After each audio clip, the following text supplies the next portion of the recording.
Prituhin na natin guys ang ating bangus. Ayan, konti-konti lang muna ang mantika ang ilalagay.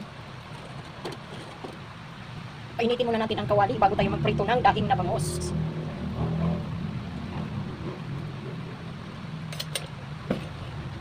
So ilagay na natin guys.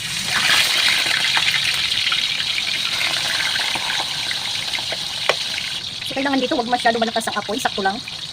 Dahil baka masusunod siya, so hindi siya masarap. Pero gusto ko yung crispy. Masarap kasi pag crispy bangus. Balik na natin.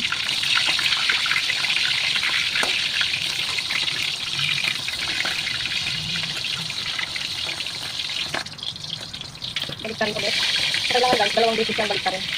Para pantay ang pagkaluto. Saka huwag rin masyado marami ang mantika, yung sakto lang siya. Balik na naman natin ulit, ayan. Para maging crispy na crispy ang aking bangus na daing. Ayan, love na love ko to guys, kaya gusto ko talaga ang daing na bangus. At gusto ko talaga yung crispy talaga siya. Para kang kumakain ng chicharon. So ayan guys, crispy na ang aking bangus. Napaka-crispy na to. May favorite talaga to bangus. So, ayan. So maglalagay na naman tayo.